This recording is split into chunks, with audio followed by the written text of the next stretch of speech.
A lot about Bernard Hopkins in the lead up to this fight. You know, he's been around a long time, and what is that?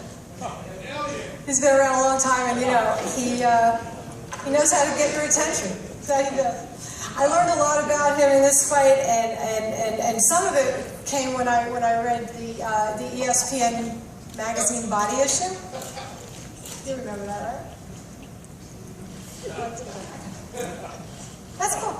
So anyway, so this ESPN Body magazine came out, and we all learned a lot about Bernard, probably more than I would have liked. But as you all know, the press at least, you realize that we have a tradition here at Main Events of producing Sergey swag every time he fights. We've done hats, shirts, socks. So we got to the inevitable place where there was really only one thing left. And in light of Bernard's recent magazine spread, we thought this was incredibly appropriate to give to him as a gift. These are these Sergey Kovalev boxers. Get it? They're boxers. You're very welcome. If you find yourself in need, that's good. Okay.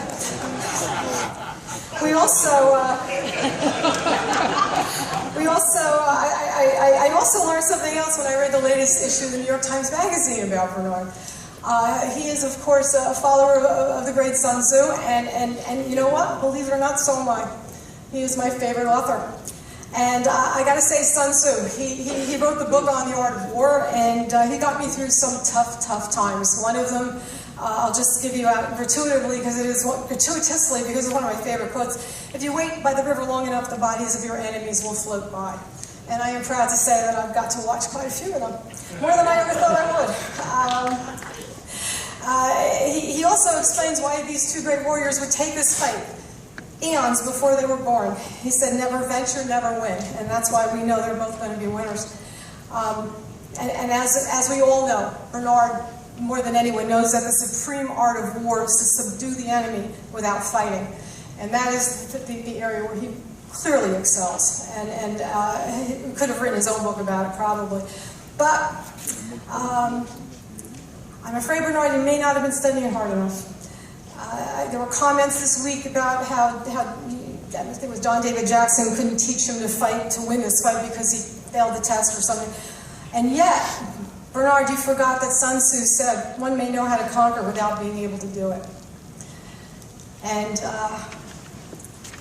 another point that kind of jumped out at me the other day when I was reviewing that book, critics tell us that Sergey is bound to lose because Bernard's defense is just too good. And yet, Sun Tzu said, but standing on the defensive indicates insufficient strength, attacking a superabundance of strength. Sergey has been criticized in the press because some say he doesn't have a game plan. But of course, Bernard, somebody did translate that book into Russian. Tzu says, let your plans be dark and impenetrable as night, and when you move, fall like a thunderbolt. And Bernard, you should be expecting a thunderbolt on Saturday. People have asked me why it was so easy to make this fight, and really this quote kind of crystallizes why. It says, those skilled at making the enemy move, they entice him with something he is certain to take, with lures of ostensible profit, and they await him in strength. Now, I think both guys plan on that happening. And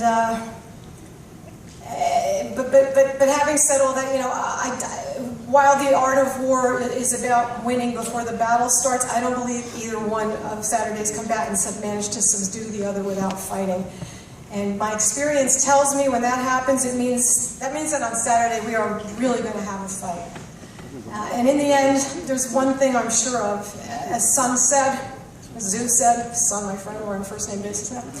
It is easy to love your friend, but sometimes the hardest lesson to learn is to love your enemy. And I have no doubt that no matter what Sergey and Bernard think of each other at this moment, when that final bell rings on Saturday night, B-Hop and Krusher will learn to love each other just as much as we love them. And now I am going to introduce to you the gentleman who went to the foothills on the east side of the Ural Mountains, in the foothills of Siberia, to find a gentleman that I've been looking for all my life, and I want to thank him for that. He is a tremendous manager, in my opinion, the best manager in the world. He should be the manager of the year this year. I don't know how you don't give it to him. He is a spectacularly good businessman and a great friend, Egis Klimas.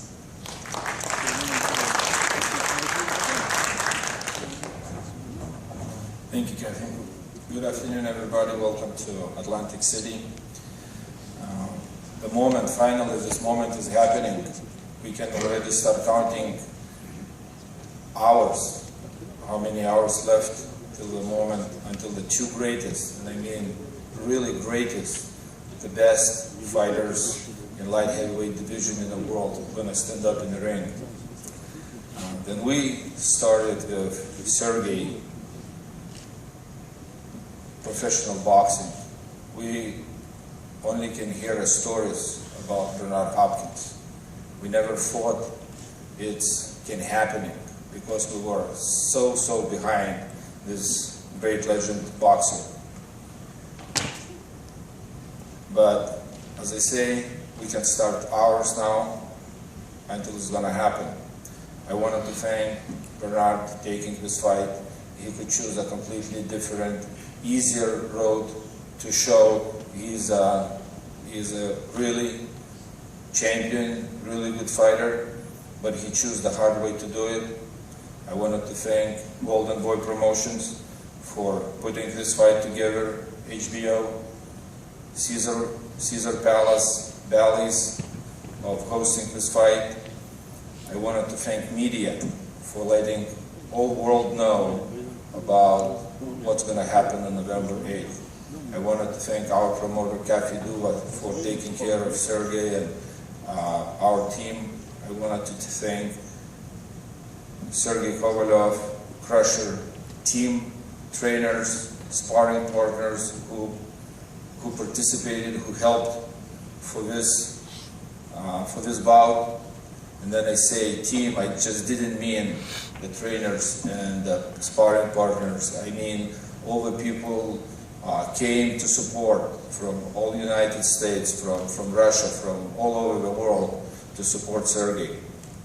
And my biggest thank, of course, to my fighter, Sergey Kovalev, for being as a good athlete, professional boxer, a good human being. I also wanted to congratulate him in front of everybody. He just became a father on October 20th. He hasn't seen his son. I am the first who had to see a son. I am the first who had to carry that kid into my lap. But anyway, looking forward for November 8th for the good bout, and looking forward to see you. Thank you. Thank you, Egis. Now, one of the best young trainers in boxing, former junior middleweight champion, tremendous fighter in his own right, and as I referred to earlier, why he wasn't, he fought Bernard, he trained Bernard. He wasn't able to win that fight, but he does know how to conquer. John David Jackson.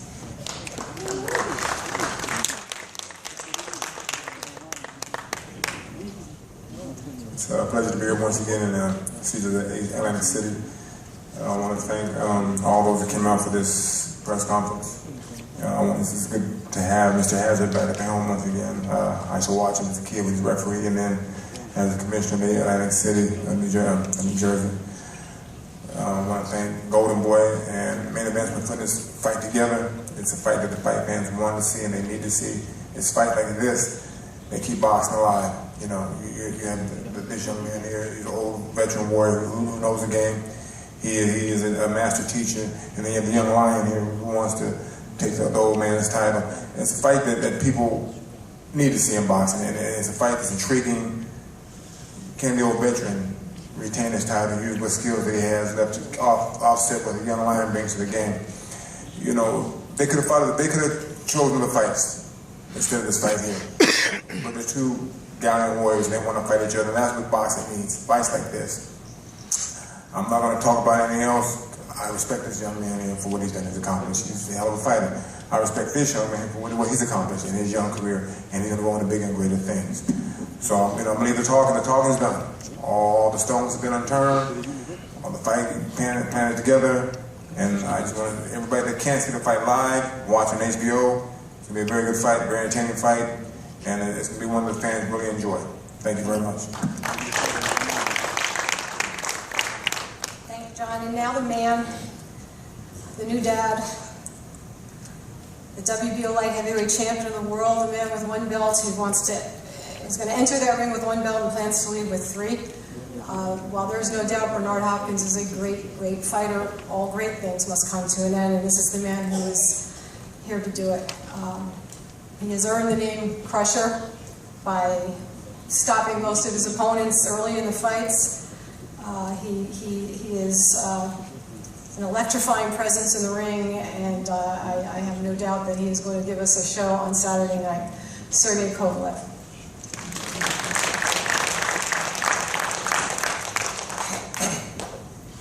Hello, everybody. Thank you so much. First of all, I want to say thank you so much who came to press conference, to team of my promoter, Main Events, and also promoter Golden Boy, to Oscar De La Hoya, to create this fight, to make all roads always to this fight.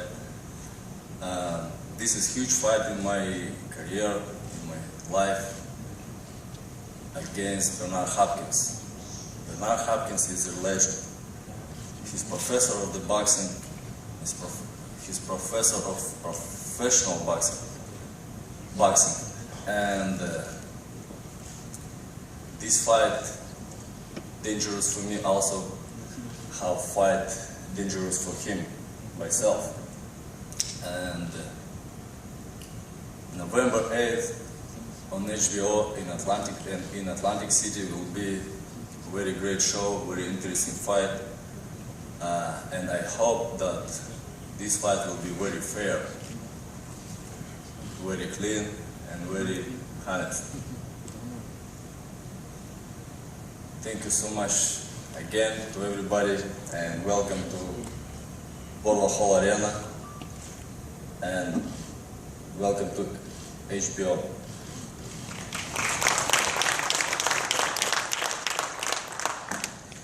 Thank you very much. Now, Team Hopkins. Now it is my pleasure to introduce to you the man who is a genius, who is a great trainer, who is a master planner, and that is Nazim Richardson. Nazim.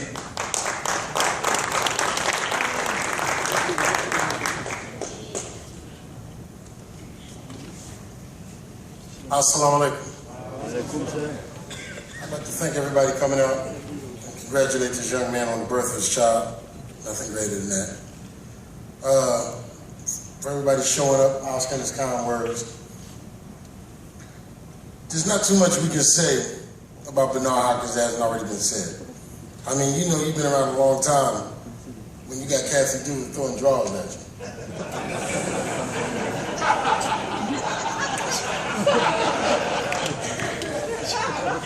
You know, you've been around a long time when you outlast your nickname.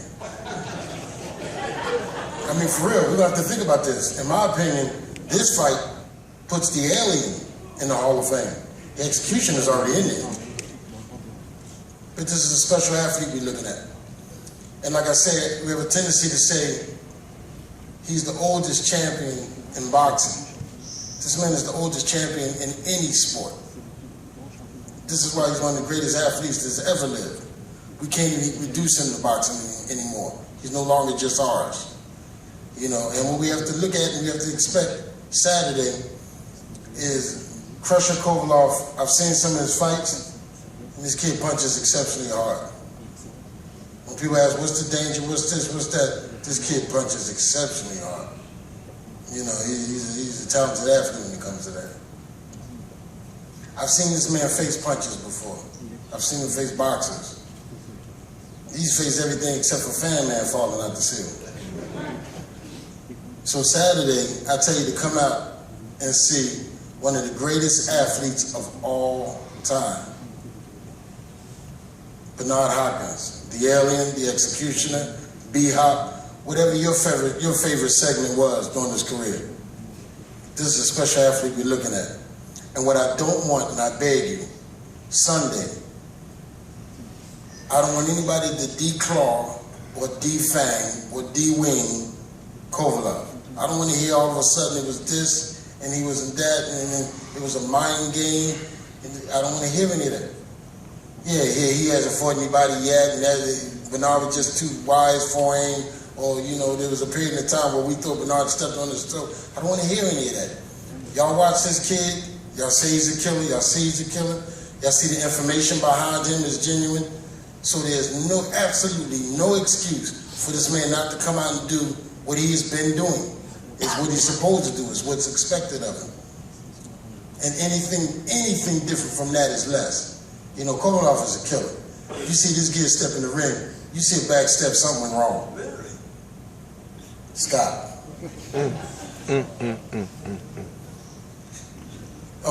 All y'all know this guy, so I don't have to apologize. But like I said, you see a back step in this kid, man, something's wrong.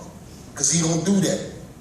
I mean, he comes in like a tank and he wears you out and puts war to you. So anything less than that, something's going wrong. But I thank y'all for your time, your patience. I thank our team for the alien, from Kelly to Danny to all my entire team over there. Like I told him, congratulations on your son. I had the privilege to have my baby bear out there with us too. So thank you guys. Thank you for your time and your patience. Oh, and the small part now, I ain't saying nothing about that, but I'm gonna let everybody watch him. Pronounce his name again, Oscar. Shabransky. Well, put your hand up, son.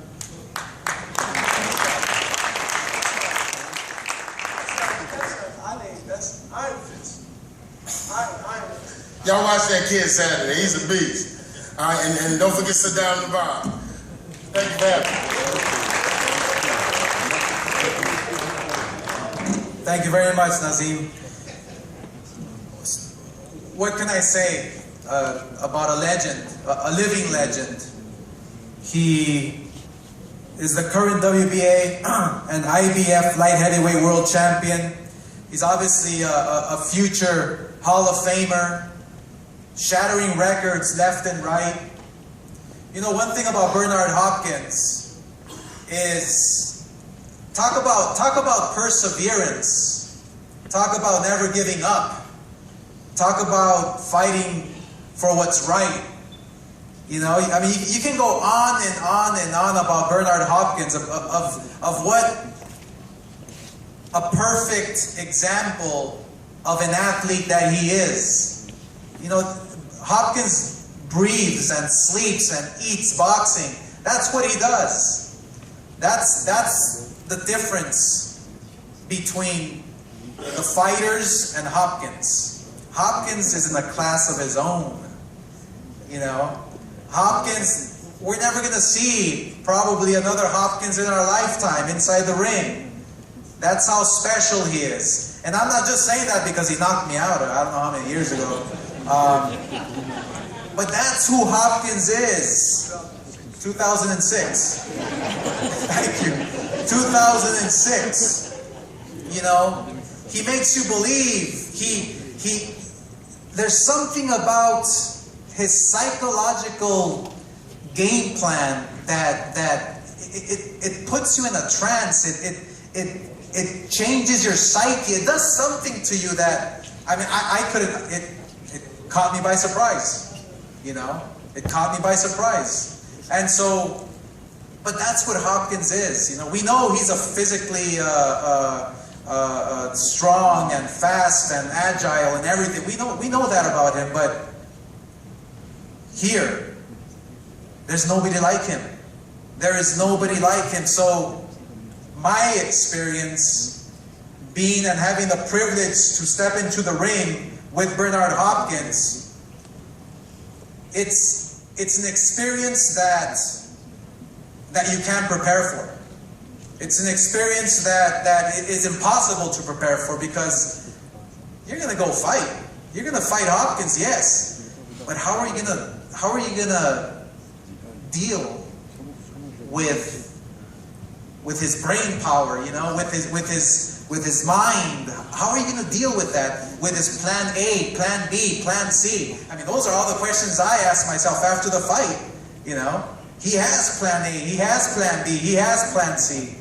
He knows when to turn it up, when to turn it down.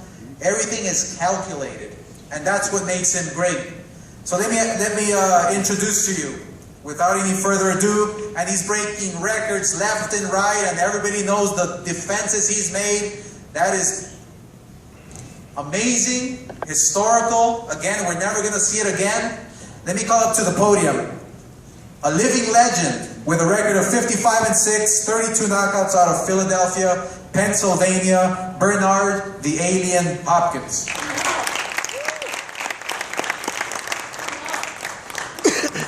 First, I'd like to thank everyone that spoke earlier about how this fight got put together, from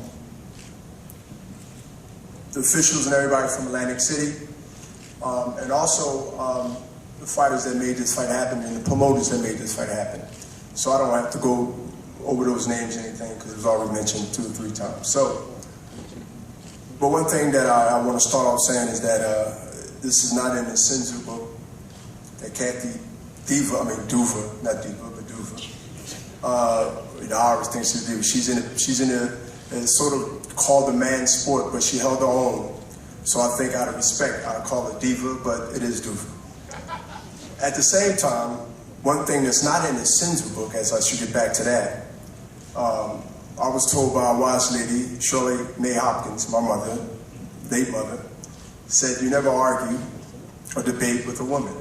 Some men can concur on that. And so I would not have a cat fight or a dog cat fight with her. But what I will say is this. I think I talked pretty clear for almost 72 fights.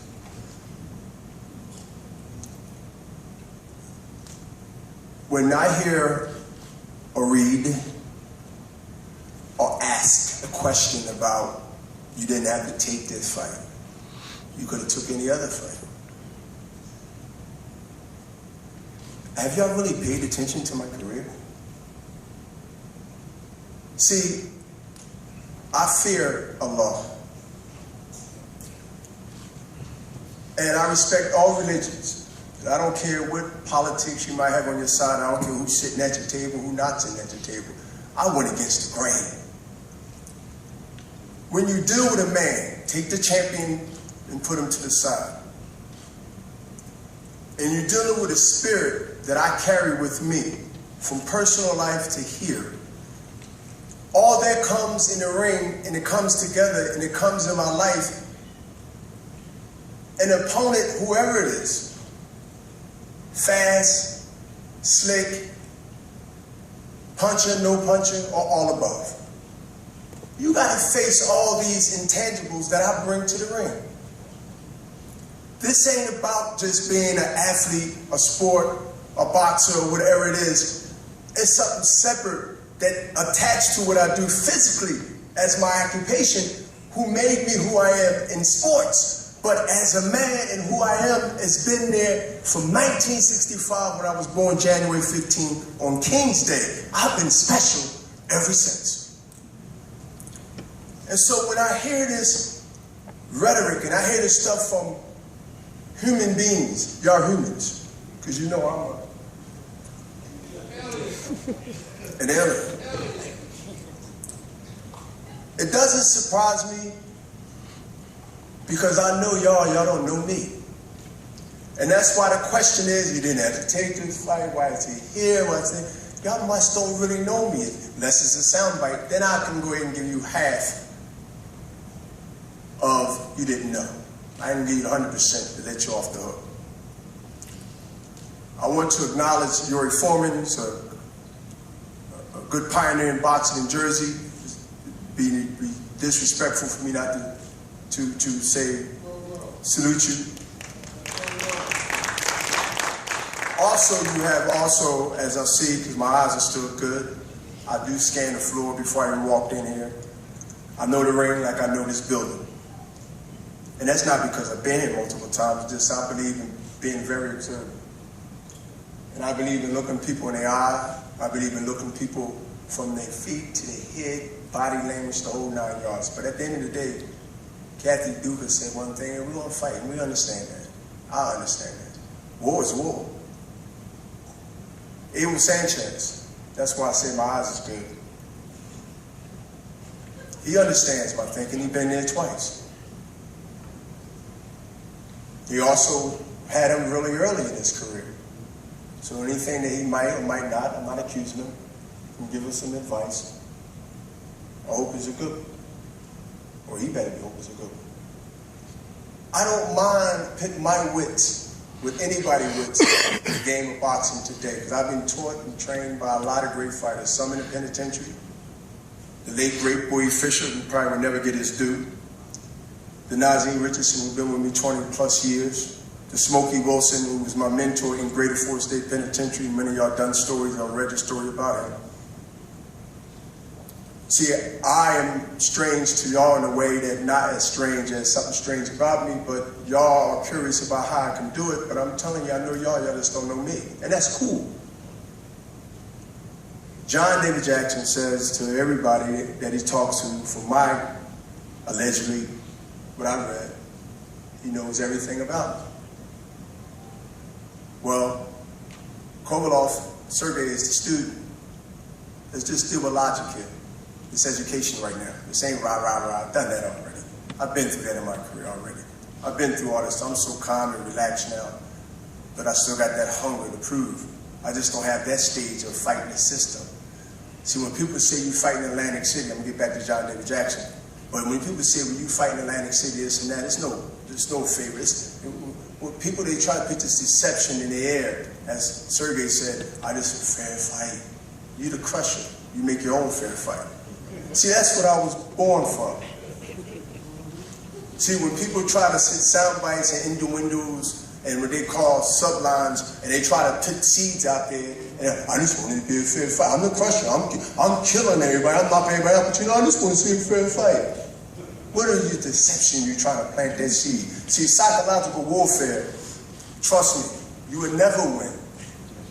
Love me or hate me, everybody on this side know you would never win that. And there's people here know me for over 15 years. So when you want to start dropping seeds, I don't care, Larry can be over there, the president can be over there, Obama can be over there. I don't care who's sitting over there. That's no sign to me. You know what that says? See, when Joe Dazaki came from Europe, and they gave him a split decision, and he's from Wales, and I'm from the United States, ain't nobody my friend when I step in that ring. I'm at war with everybody. That's the way I think. And if I wasn't right in there thinking at least 90% or more than 100, Allah wouldn't have me here. I wouldn't have been so simple because I'm not that damn lucky. So where did this come from? Y'all human beings, y'all haven't figured it out yet? I'm telling y'all every day. Y'all asking me every day. I have no secrets. I am the cleanest athlete that ever been cleaned in any other sport that ever been. You go back and look at your old literature that you wrote or the old conversations that we had. There's a lot of people in here that's been around, been interviewing me for years. Remind yourself every now and then who you're dealing with. And then you can say, well, I asked him that 15 years ago. So I'm looking for a fight. I'm looking for a fight like I look for every fight. But it amazed me, doesn't disappoint me, he didn't have to take this fight. You think I'm a charity case? When I hear this disrespect, see, this sudden, and I hope people know what that means, disrespectful words, because words mean a lot. They say a lot of things. You just got to know which one to pick and what they're attaching it to. I've been wise to figure that out. When it comes to this, I don't care, anybody in this building will not beat me, fighter or no fighter. I'm saying it in front of their face. Because I came in here as a man, I came out of here as a man, I'm going to die as a man.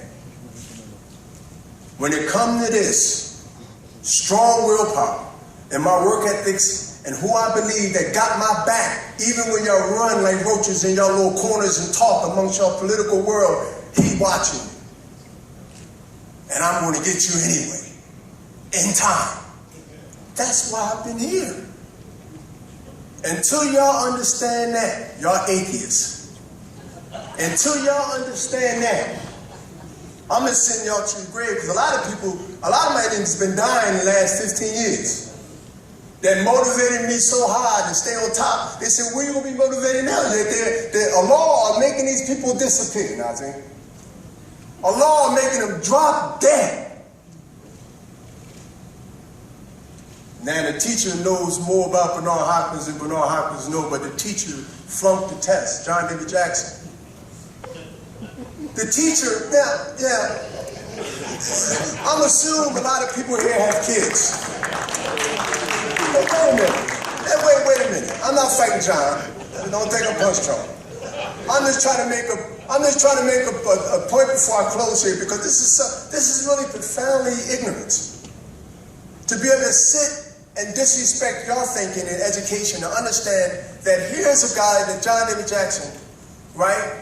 Who I understand, and really, even though I'm saying this, I respect it. I don't just made it. I'm just speaking my mind. You take your kids to a school, and your kid is smarter than the teacher. Now, how can a teacher teach a student to get A's when the teacher got all F's? I just can't, you understand this human thing, this knowledge? Like, I don't understand, how can a teacher teach? A teacher has credibility that follows that teacher, that gives that teacher cred. It gives them a resume to say this teacher is qualified to be hired by this entity, this place or thing. And the resume says, oh, you're a great teacher. Now let's work on your package to be here. Sanchez, this man, did you show him your tape, John? You ain't show him my fight. If you show him my fight, I'll give everybody money back when we go home. If he showed him, listen, Sergey, it ain't your fault. Trust me. Listen, you're a nice guy. Congratulations on your child. But listen, it ain't your, no, really.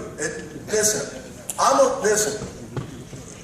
I got to slow up because you talk. Okay, yeah, because I'm talking too fast. That's the Philadelphia thing, popping game. But listen, I'm fighting first for good or bad. I mean, that's just me. So I got to say to this guy, because I had nothing to do with Saturday, because I got to change his diaper.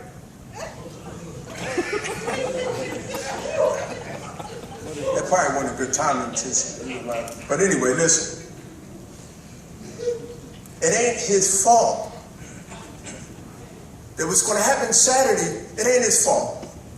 It ain't his fault.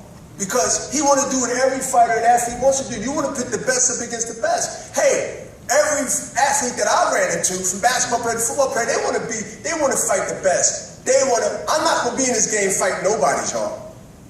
What's the purpose? So are you surprised that I took this fight? You crazy? You know me for real? But it ain't his fault. You got to blame John on this one, y'all.